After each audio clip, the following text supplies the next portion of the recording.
Já tá? Posso? Podemos? Já? Já?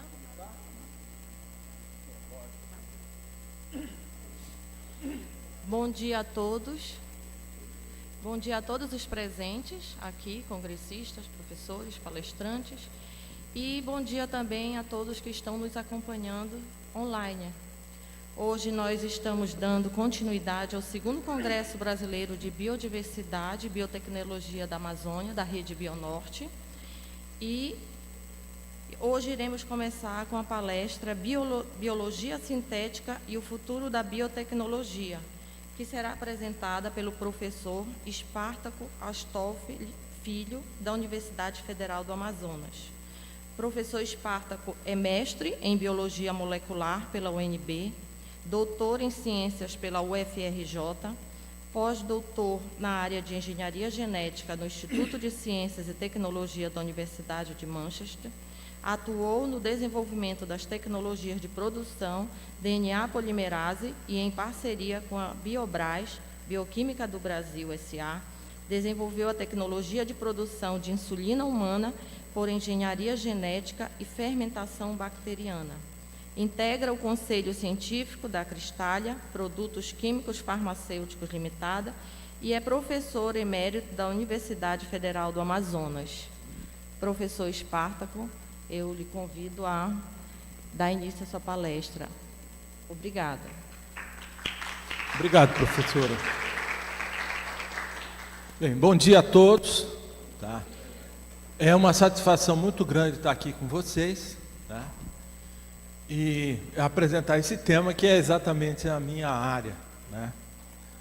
E talvez vocês estranhem um pouco, eu mesmo, como sou um velho engenheiro genético, eu não estou muito acostumado ainda com o termo de biologia sintética, embora a gente já tenha um grupo que a gente coordena na UFAM de biologia sintética.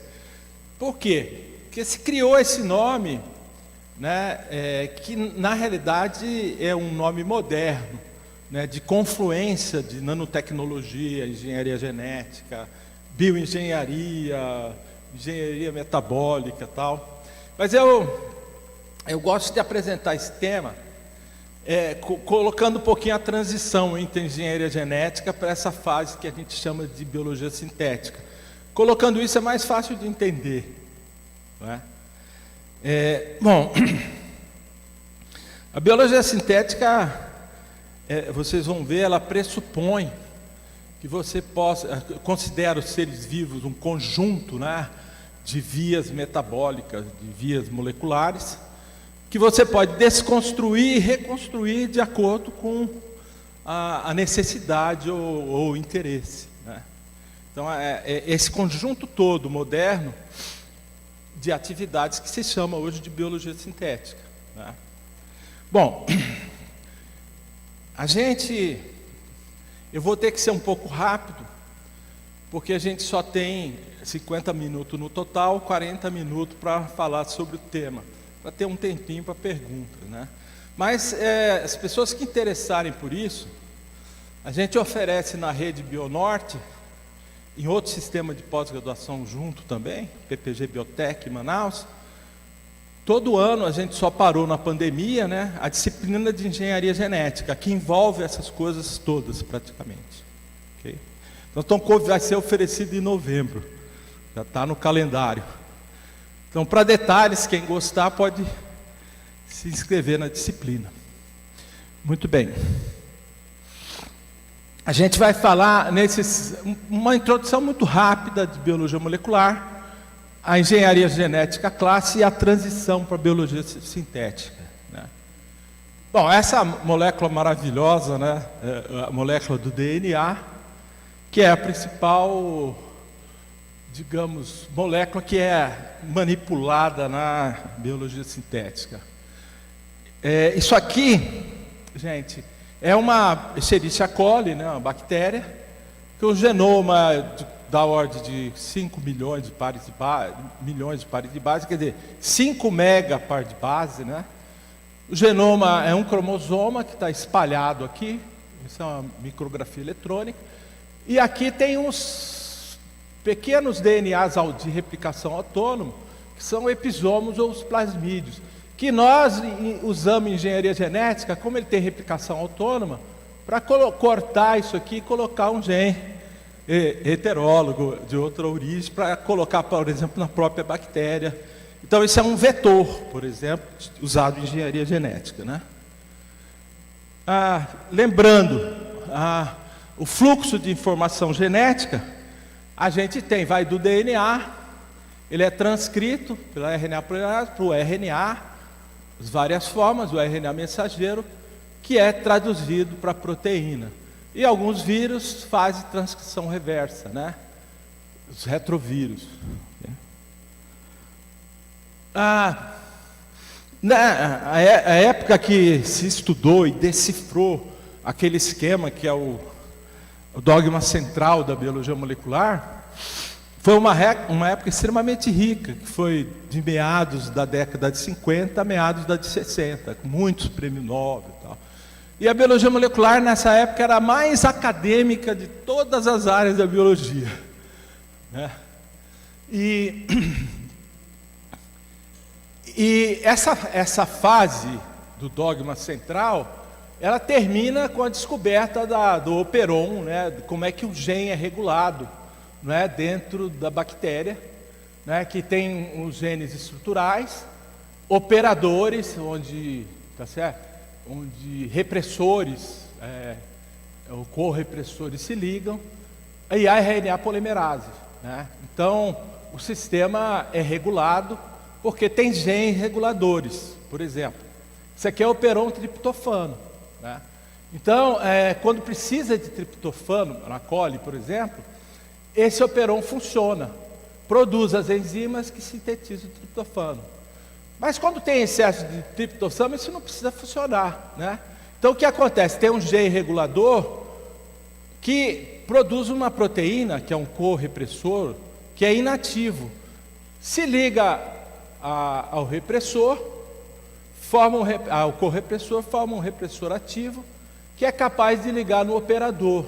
Então, se liga aqui, bloqueia a passagem da RNA polimerase, então não ocorre a transcrição. Então, a regulação na bactéria é mais ao nível transcricional. Quer dizer, se bloqueia, não faz as enzimas, não faz o triptofano. Quando precisa, acaba o triptofano, o repressor fica inativo, libera e produz. Então, o sistema, gente,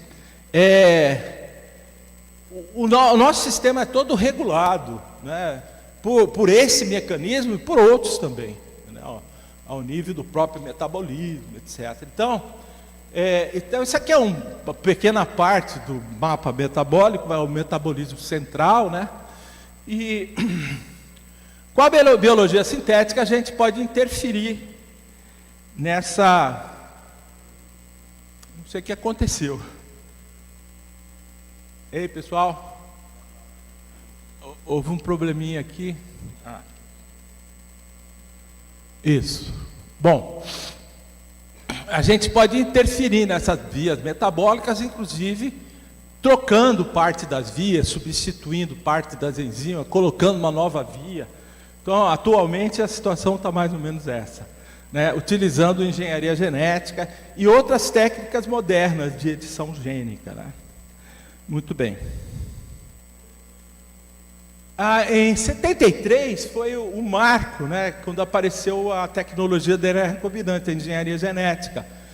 E aí essa área passou de biologia molecular a ser a de maior potencial de aplicação, né? E eu trago aqui o Stanley Cohen e o Boyer, que desenvolveram um dos métodos de clonagem de genes, né? E aí a grande coisa foi que com essa tecnologia você conseguia recombinar DNAs de espécies diferentes, que antes você só podia fazer por cruzamento, ou no máximo uma fusão de protoplasto, né? E com isso abriu a perspectiva de desenvolvimento da engenharia genética, né? Então, vocês devem lembrar da graduação, o uso das enzimas de restrição, que eram enzimas que cortam o DNA nessas estruturas palindrômicas, né? E de forma a formar extremidades coesivas, né? Essa enzima é extraída de Escherichia coli, cepa 1, né? De forma que você pode, por exemplo, se você cortar o DNA da borboleta azul, aqui da Amazônia, e o DNA de um plasmídio, por exemplo, que só tem um sítio de eco, você pode pegar esse DNA da borboleta azul, milhares de fragmentos, misturar com o vetor e tratar com o DNA ligase e formar o DNA recombinante vivo. Então, essa foi a base da engenharia genética do início, né? É claro que tem uma série de detalhes. Você podia pegar um mensageiro, fazer um cDNA e clonar também, colocar sítio sintético. Então, teve toda uma parte que a gente não tem tempo de falar em detalhes, né? Aqui. Então, e depois, esse DNA podia, então, o DNA poderia ser ligado em plasmídios, DNA da borboleta azul ligado no plasmídio, cortado com a mesma enzima. Formava o stick end, trata com ligase, colocava dentro de cola e fazia a biblioteca de genes. E a partir daí que foram isolados os primeiros genes. Quando fez as bibliotecas humanas, foi que se descobriu que o vírus estava carregando, mas grande parte deles eram nossos genes, que mutavam, né, e passavam a causar câncer. Então, todos os genes, a decifração de genoma foi com essas tecnologias da engenharia genética, digamos, clássica, né? Claro que foi ajudado por uma série de técnicas que foram se acumulando, como, por exemplo, o Corana. Corana foi o pai da síntese química de DNA, né? Ele trabalhava com um exército de PhDs nos Estados Unidos, embora ele seja de origem, né, de origem indiana. Ele, em 68, ele prometeu que ia fazer um gene sintético ativo, em 68. Em 72, ele publicou o gene de um tRNA transportador de tirosina funcional. Quer dizer, ele fez uma biologia sintética antes do Boyer e Stanley Cohen ter publicado a tecnologia de DNA recombinante. O Corana ganhou o prêmio Nobel, não foi por isso, porque esses DNAzinhos que ele fazia, pequenos RNAs, serviram para decifrar o código genético, como vocês veem lá da biologia molecular. Mas, se você olhar hoje, com essa boom da biologia sintética, ele devia ter ganhado outro prêmio Nobel, por causa da biologia sintética, porque a base está na síntese química de DNA, que também foi evoluindo, era mais difícil, depois o método foi imobilizado, se desenvolveu os químicos melhores, então hoje também é uma tecnologia avançada, em pleno melhoramento, inclusive. Sequenciamento, o Sanger, né, desenvolveu um método muito simples de sequenciar, que é o método de inibição da elongação de cadeia. E curioso que o Sanger já tinha ganho o prêmio Nobel por um método de sequenciar proteína, 20 anos antes. Aí ele mostra, ganha 2 prêmios Nobel. Então, é uma pessoa que ganhou 2 prêmios Nobel na nossa área, né? E essa técnica foi fundamental.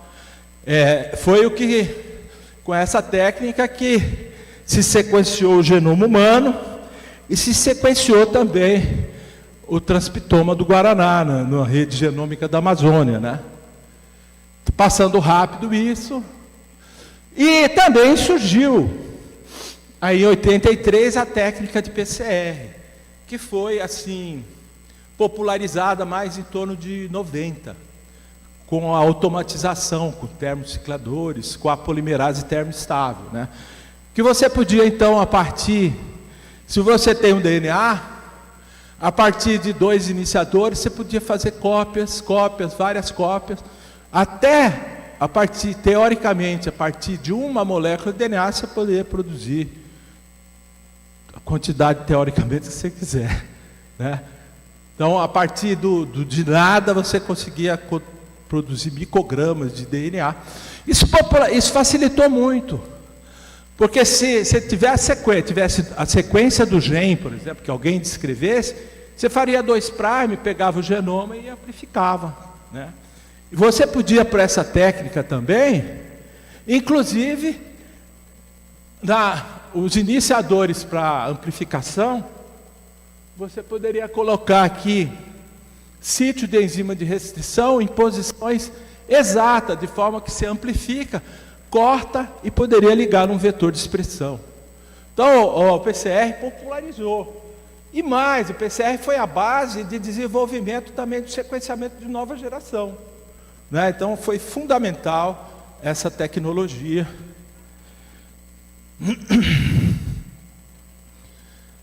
Bom, aqui, um exemplo nosso da insulina, a gente desenvolveu um vetor de expressão, né? Na realidade, o vetor de expressão tem promotor, tá certo? Tem promotor, o sítio de ligação do ribossomo, quer dizer, a região que codifica o sítio, vários sítios de enzima de restrição, terminador de transcrição, isso aqui era para expressar em coli, né? De forma que se você introduzisse o gene aqui, ó, né, a região estrutural do gene, isso podia ser transcrito e traduzido e produzido dentro da coli. E isso aqui, esses sinais que nós fizemos em 88, tinham os sinais mais fortes de tudo que a gente conhecia no mundo, inclusive a origem que dava mais cópias, que era do PUC, promotor fortíssimo do fago lambda, né? E na época, nosso grupo fez a síntese química do gene. Estava muito difícil pegar o mensageiro. A gente recebeu um insulinoma que parecia isso foi em 88, parecia uma cabeça de um alfinete. Tinha que extrair o RNA, purificar o RNA, fazer cDNA, clonar, e não tinha o PCR popularizado. Então a gente optou por fazer esse seguinte. Foi a primeira vez, digamos, que a gente fez algo parecido com biologia sintética no nosso grupo, né? Então aqui está o desenho ainda na mão, né? Na época a gente desenhou à mão o gene, né? O gene da proinsulina humana, né? Com sítios de restrição na borda para clonagem no vetor de expressão. E daí surgiu, digamos, o primeiro produto biotecnológico, o biofármaco brasileiro, que eu tinha cabelo ainda, né? E ele era preto, junto com a Biobras, um consórcio entre a Biobras e a UNB. A Biobras era a principal empresa da época, né? A gente teve o privilégio de ser convidado. Então nós desenvolvemos lá o vetor, né? O vetor de expressão. Aquele vetor foi colocado dentro da coli, ó. Lá em cima, você vê que produzia tanto que formava aqueles corpúsculos de inclusão. Parecia até o esporo de um bacilo, mas não era. Quando você pegava aquilo, analisava em gel de poliacrilamida a proteína, você via que a maior parte, mais que 50% da proteína era proinsulina. Então, a partir disso, que foi desenvolvido na UNB, a Biobras desenvolveu todo o processo, escalonamento, purificação e tal. E a gente tem aqui o exemplo é muito importante ter um contrato bem feito da ICT com a empresa, e aqui é a primeira patente nossa disso nos Estados Unidos, né? O Biobras chegou a exportar, começou a vender, mas aí houve um problema. A Novo Nordisk, depois de dar dump na Biobras, por 3 anos, e a Biobras ter ganho a causa, né? Demonstrado o dump ganho a causa na Organização Mundial do Comércio, a Novo propôs comprar a Biobras em vez de ressarcir ela, e foi um bom negócio para eles, né? Infelizmente, para o país não foi, mas para os acionistas da Biobras foi muito bom. Inclusive os donos, depois aplicaram para desenvolver biotecnologias em Minas Gerais e tal. Mas era um negócio, né? Para o Brasil não foi bom, porque era o grande exemplo nosso na época, e foi como se tivesse jogado uma água fria, assim, um balde de água fria nos nossos doutores, nas nossas pequenas empresas que estavam funcionando. Mas foi para nós uma grande experiência de interação universidade-empresa. Inclusive, depois a patente foi vendida para a Rússia e a gente ganhou royalties também na UNB por causa disso. Aprendemos muito, né, principalmente a importância da interação universidade-empresa, né? Depois disso, 3 anos depois, a Cristália nos contrata, eu, que era da UNB, e o Dr. Tima, que era da Biobras, que já não estava mais na Biobras, porque a Novo tinha comprado. E nós vamos para a Cristália e passamos a desenvolver vários projetos. O primeiro deles foi o hormônio de crescimento humano, porque era uma técnica que era até um pouquinho mais fácil que a insulina, porque o hormônio já sai praticamente pronto. A insulina a gente fazia, a pró-insulina tinha que cortar. Então, desenvolvemos, só que isso aí foi bem depois, né? Foi 15 anos depois. A gente usou a síntese, fizemos síntese química do gene, fizemos um vetor novo também por síntese química, e mais evoluído, de forma que nós temos aqui a expressão do hormônio de crescimento, e a construção da planta industrial pela Cristália em Itapira, né?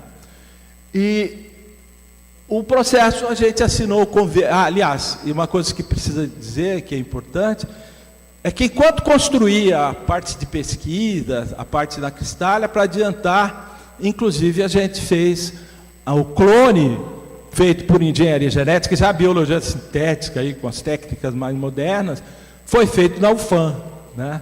Então, a UFAM deve iniciar a receber royalties por causa das vendas do hormônio de crescimento. Então, para isso foi feito o contrato da UFAM com a Cristália, né? Em 2019 a Anvisa aprovou e em 2000 começou a venda, né? E a Cristália junto com a Fiocruz tem uma parceria e grande parte do hormônio de crescimento de altíssima qualidade, né, que é oferecido no SUS, é feito por essa tecnologia, que até tem um nome bastante elegante, né? A Cristália fez o hormônio de crescimento, ficou com o nome de CRISI, ou somatropina humana, né? Então, aproveitei e dar alguns exemplos dessa fase brasileira que, se a gente olhar, aqui a equipe no início do processo, você vê, esse grandão aqui é o Germán, que a gente contratou no começo para a área de purificação de proteína. Hoje é o diretor adjunto de inovação da Cristália. Ele vai dar uma palestra aqui, que paralelamente a isso, a Cristália desenvolveu a partir de um micro-organismo isolado na biodiversidade do Sudeste,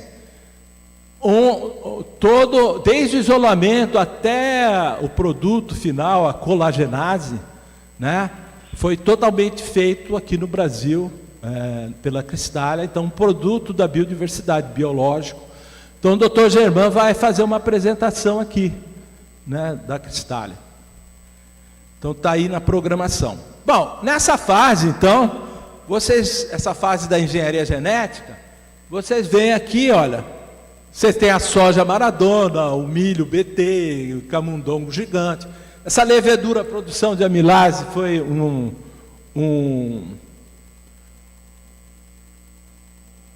Dá para voltar um pouquinho? Está aqui. Essa levedura produtora de amilase de camundongo foi feito nós da UNB junto com a professora Ana Clara da USP, né? A vacina de hepatite B, a vacina de HPV, não sei se você sabe, feito por engenharia genética, foi desenvolvido por uma brasileira, Luísa Vila, do Hospital de Câncer de São Paulo. Depois isso foi transferido para a Merck, para virar produto, né? O primeiro produto farmacêutico do mundo, na realidade, foi a insulina, mas não foi a que nós fizemos. Lembra, em 78 clonaram o gene da insulina, o cDNA. Em 82 foi um tempo assim fantástico, também com uma quantidade de dinheiro enorme. A Genentech, junto com a Eli Lilly, lança a insulina e junto com a Roche o hormônio de crescimento humano, né? Que foram os dois principais produtos do início da engenharia genética. Hoje tem uma explosão enorme, milhares de produtos, né? Centenas de milhares.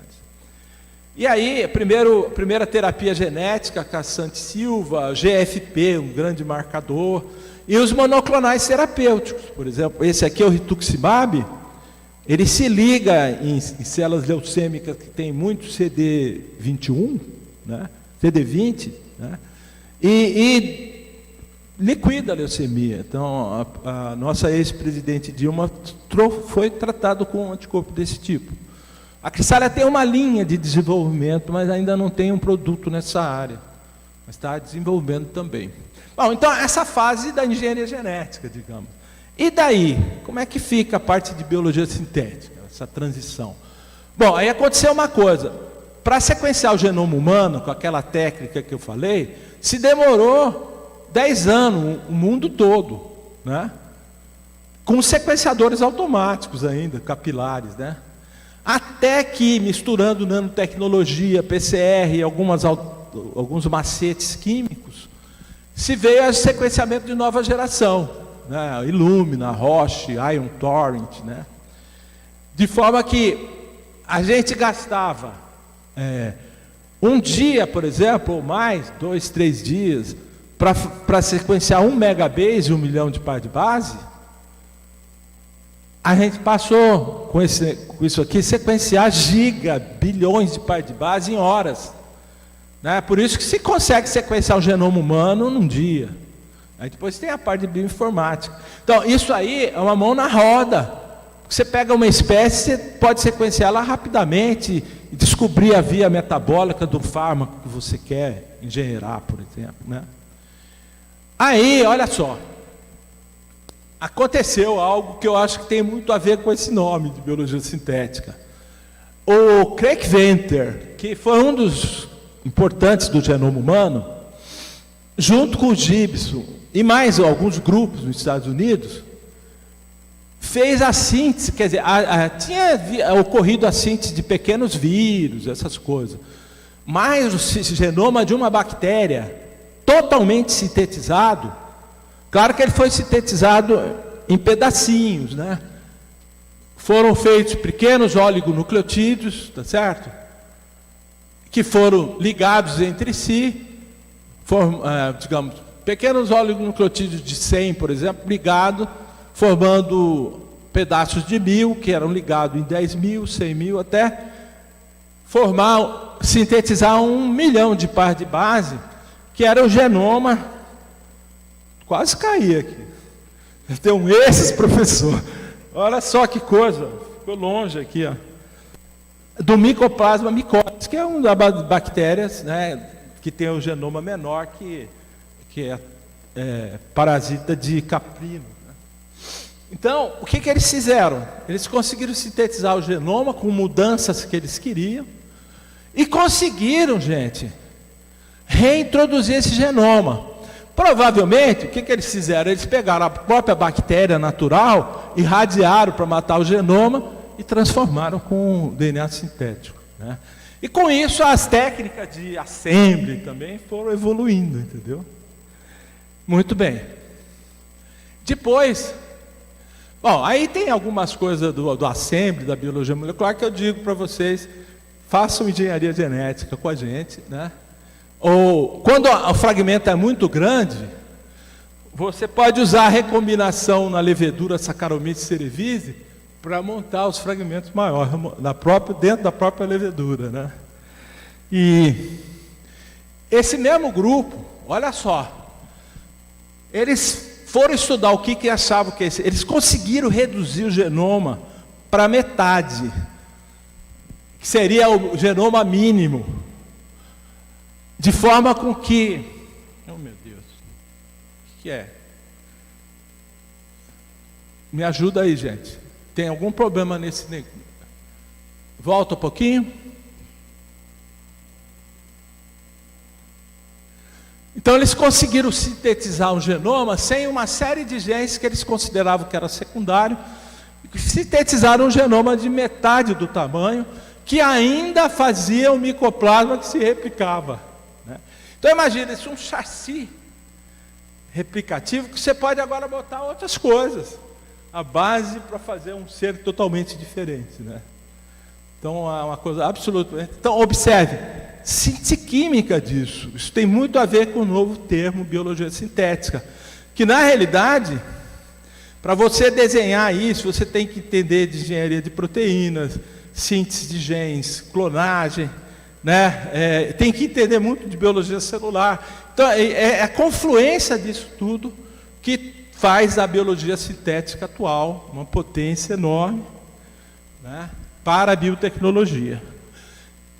Eu diria assim que ainda veio, na época da engenharia genética clássica, se a gente fosse fazer uma terapia genética, que nem a da Shanti Silva, que eu mostrei, consertaram um gene da adenina deaminase dela.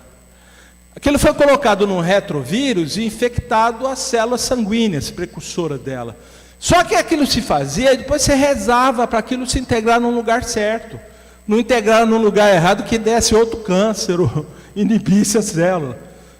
Aí aparece, gente, nos últimos anos, um sistema que consegue, que permite que a gente faça integração, alteração pontual, com precisão cirúrgica no genoma, inclusive em vivo, que é o sistema de CRISPR-Cas9.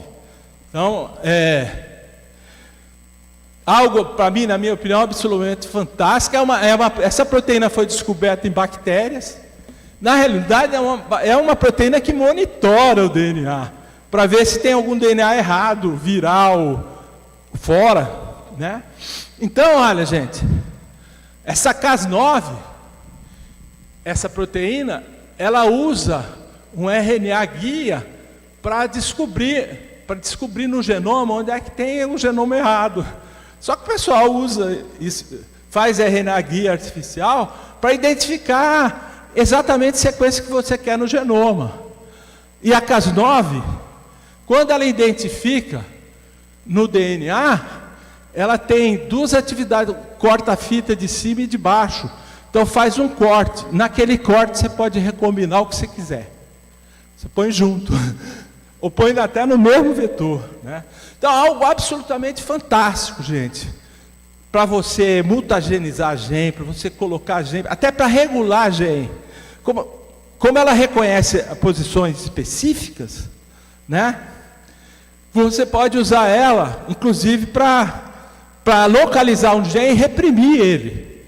É algo absolutamente fantástico, né? Essa ferramenta, que também está evoluindo com outras proteínas Cas desse sistema. Ganharam o prêmio Nobel recentemente, né? A Emmanuelle Charpentier e a Jennifer Doudna. Bom, então, essa transição veio com isso tudo que eu estou falando com você. Sequenciamento novo, síntese química mais eficiente, edição gênica, evolução da engenharia, a bioinformática, a aplicação de inteligência artificial nessas coisas, né? Hoje o Google desenvolveu um programa, a partir da sequência da proteína ou do DNA, né, do RNA mensageiro, você traduz, e usando a inteligência artificial e todo o Big Data, você consegue em alguns minutos a sequência terciária da proteína. Uma coisa fantástica, né? Então já está misturando tudo, né?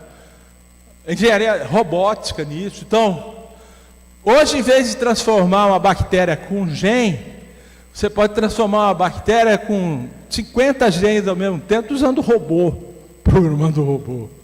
Pode transformar 10 linhagens de bactéria com 50 genes. É outra velocidade. Vai ser um outro mundo, né? Bom, então, a biologia sintética, você parte então da premissa que a vida é feita de unidades, que você pode analisar o seu conjunto, mas também pode trocar certas vias metabólicas, essas coisas. De forma que a biologia sintética é um campo da ciência, da tecnologia, que envolve redesenhar organismos para fins úteis, projetando para novas habilidades, novos interesses. Um exemplo assim bem clássico disso, primeiro da biologia sintética, é do Jay Kelly, da Universidade de Berkeley, né? Por exemplo, ele, usando sequenciamento de nova geração, a ideia é o seguinte: produzir na levedura de cerveja o ácido artemisínico, porque era de produto extrativo, era caro e estava faltando na África para tratar Plasmodium falciparum. A Fundação Bill Gates ajudou, né? Então, o que foi feito, gente?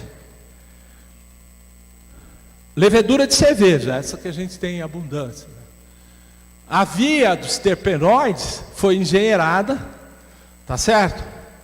Depois que descobriu a via, descobriu a via metabólica, se descobriu que a partir de FPP aqui via dos isofrenoides, você poderia colocar esses genes aqui da artemisa nua e chegar no ácido artemisínico.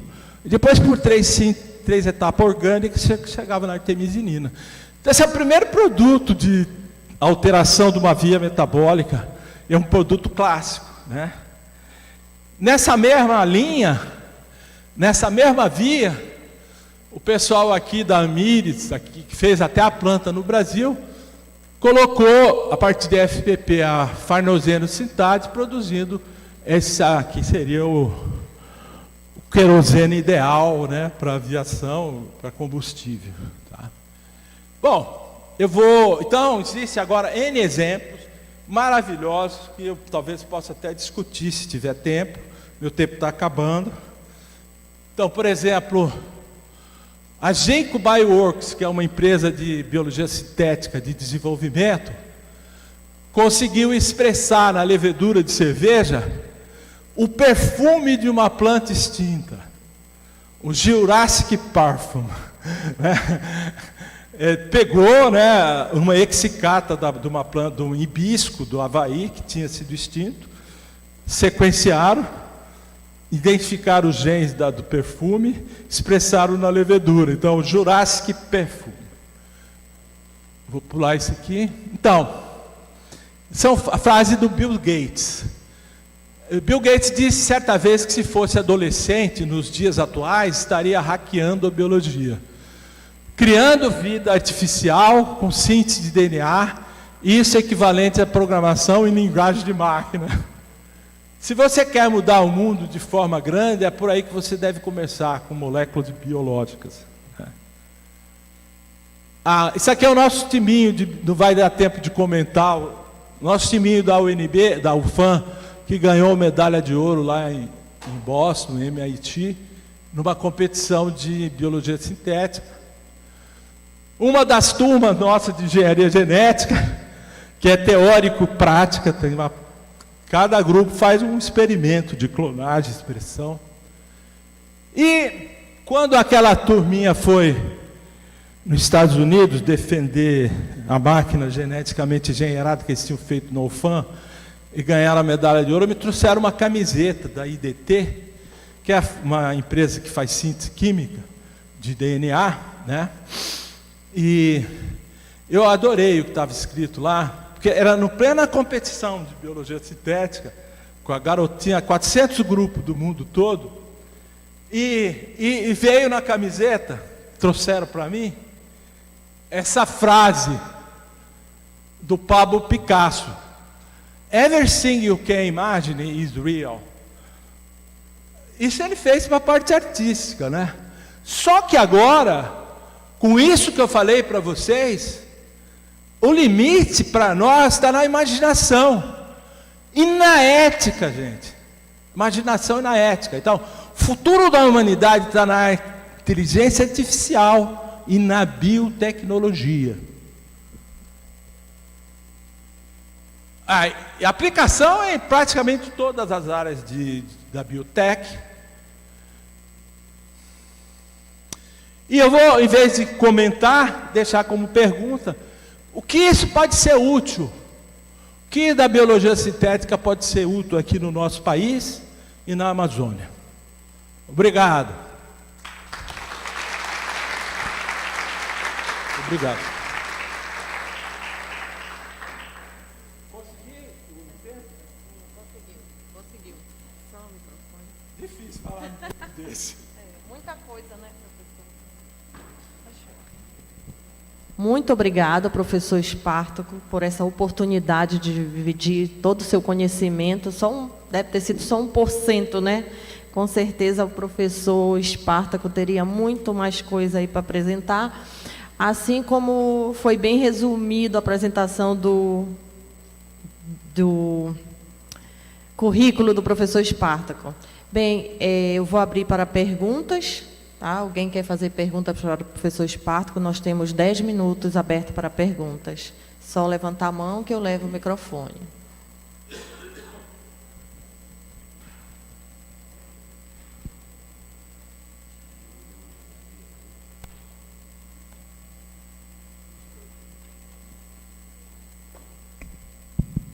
Professor, parabéns pela sua brilhante exposição, como sempre, né? Isso não é novidade. Mas, assim, do ponto de vista do status atual, como o senhor vê essa interação governança, academia e empresa hoje no Brasil? Essa coisa mudou muito nos últimos anos, nós estamos mais amadurecidos para esse novo cenário, para encarar esses desafios assim, de forma mais eficiente do que fizemos? José Francisco, obrigado pela pergunta. Desde aquela época da insulina que a gente e o próprio governo brasileiro, principalmente o governo brasileiro, tem lutado para aproximar a academia do setor industrial. Né? O próprio Programa de Apoio ao Desenvolvimento Científico e Tecnológico. Mas, na realidade, o fato de nós não termos muitas empresas brasileiras na sua origem, né? Empresas grandes da Big Pharma e outros setores preferem muitas vezes, fazer a pesquisa lá no seu país de origem. Então, o que acontece é que a procura das nossas ICTs, onde tem realmente a competência para pesquisa, ela acaba ficando limitada por isso. Mas o governo sempre tem colocado editais no sentido dessa aproximação. Né? Até o nosso edital da Bionorte também teve essa parte. Agora, eu vejo recentemente, Zé Francisco, uma ação muito grande do próprio Ministério de Ciência, Tecnologia e Inovação de desenvolver o processo inovativo, ou seja, criar condições, estimular que os estudantes criem suas empresas, que os professores, pesquisadores criem suas empresas, né, para ver se quebra essa parte. Né? Agora, ainda tem muitos entrave burocrático, por exemplo. O fato das universidades federais, a maior parte dos professores ser dedicação exclusiva, é um entrave. Eu acho que isso tinha que acabar. Isso foi feito para poder aumentar o salário lá no passado, mas, por exemplo, o salário da universidade estadual, que eles não são DE, dedicação exclusiva, é bem maior do que o da UFAM hoje em dia. Não tem mais sentido, isso só atrapalha. Né? E o Ministério Público implantou nas universidades, nós não temos assessoria jurídica na UFAM, a gente tem procuradoria jurídica junto ao UFAM. Então, se o reitor tem um problema para resolver, ele passa para a procuradoria jurídica, a procuradoria jurídica vai olhar tudo que não pode ser feito. Ou uma assessoria jurídica ia dizer o que você pode fazer para ser feito. Então, isso é um grande problema atual, mas nós temos que resolver. Não deve nos desanimar. Tá? Obrigado. Professor, primeiro eu queria agradecer aí pela um tema complexo, né, em um curto espaço de tempo, a sua explicação. E a minha pergunta é relacionada a uma fruta que é chamada como ouro negro da Amazônia. Se existe... Como é que chama mesmo? Ouro negro da Amazônia, um açaí. Se existe algum estudo com relação ao isolamento da propriedade antocianina que existe no açaí, se existe alguma possibilidade de fazer esse isolamento, que uma molécula relacionada à questão dos radicais livres, que combate os radicais livres, e já foi constatado a questão do tratamento até com câncer, com a questão cardiológica. Existe sim vários trabalhos de purificação da antocianina do açaí. E eu acho que isso que você falou é muito importante. Agora, não é a única substância importante do açaí, né? Eu não sei se vocês conhecem, é um trabalho que começou... Era um pesquisador que era daqui, foi para a Universidade Estadual do Rio de Janeiro, que fez um extrato etanólico do caroço do açaí. E mostrou que ali tinham substâncias vasodilatadoras e importantes também contra diabetes tipo 2, contra síndrome metabólica. E esse projeto, inclusive, era uma patente também. E, se eu não me engano, está sendo desenvolvido com um grupo da UFMG, em associação também com a empresa de Manaus, que faz extratos. Então, o açaí tem N coisas maravilhosas, né? Como o Guaraná tem também. Então, aí estão dois lados também. Eventualmente, alguma dessas substâncias, por exemplo, dentro do caroço, poderia ser feito por biologia sintética, né? E eu acho que vai ter metade do mundo que vai querer continuar tomando açaí, e alguns podem se beneficiar da molécula pura também, eventualmente feito por biologia sintética. Então, mas eu acho que a gente tem que estar atento, e se for feito a alternativa, que seja feito por nós, né? Obrigado pela sua pergunta.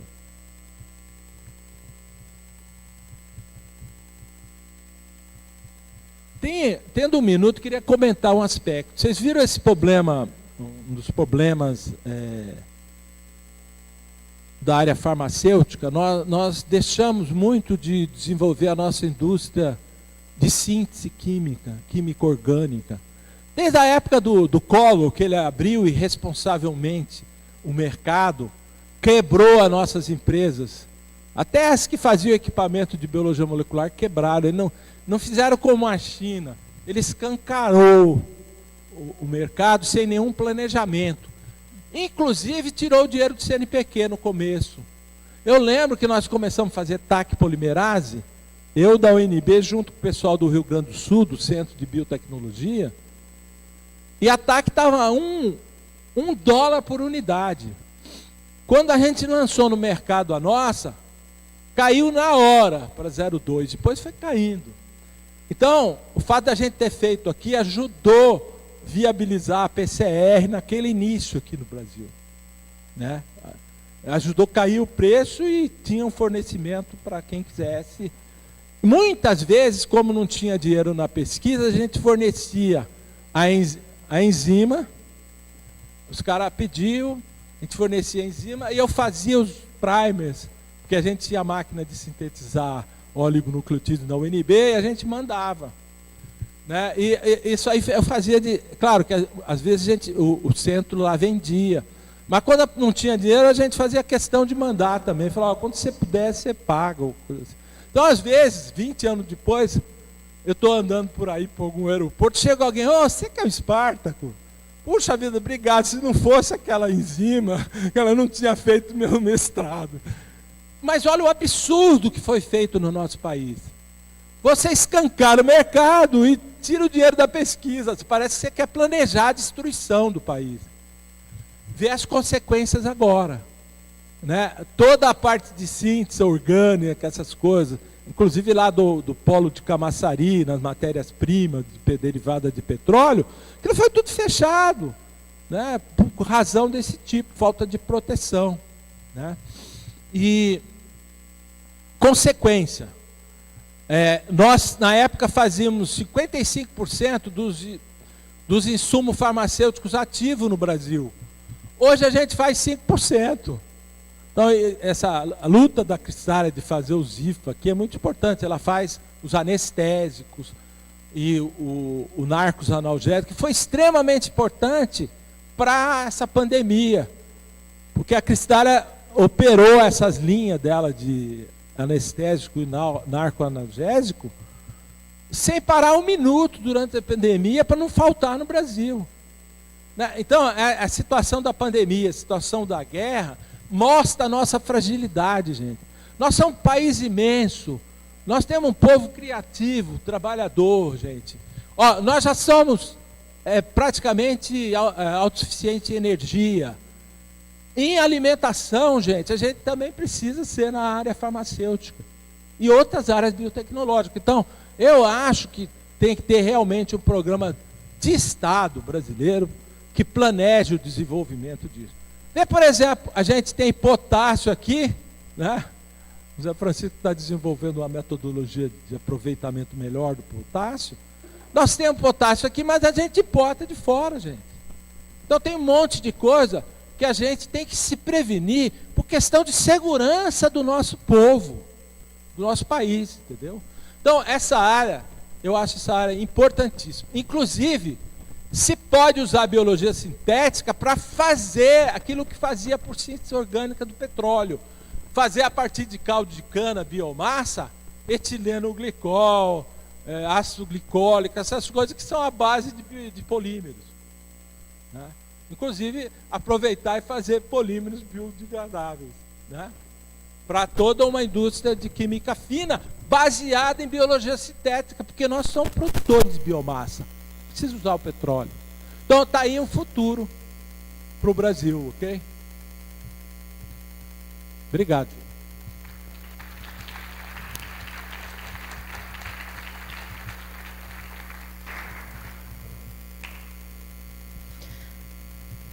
Mais alguém?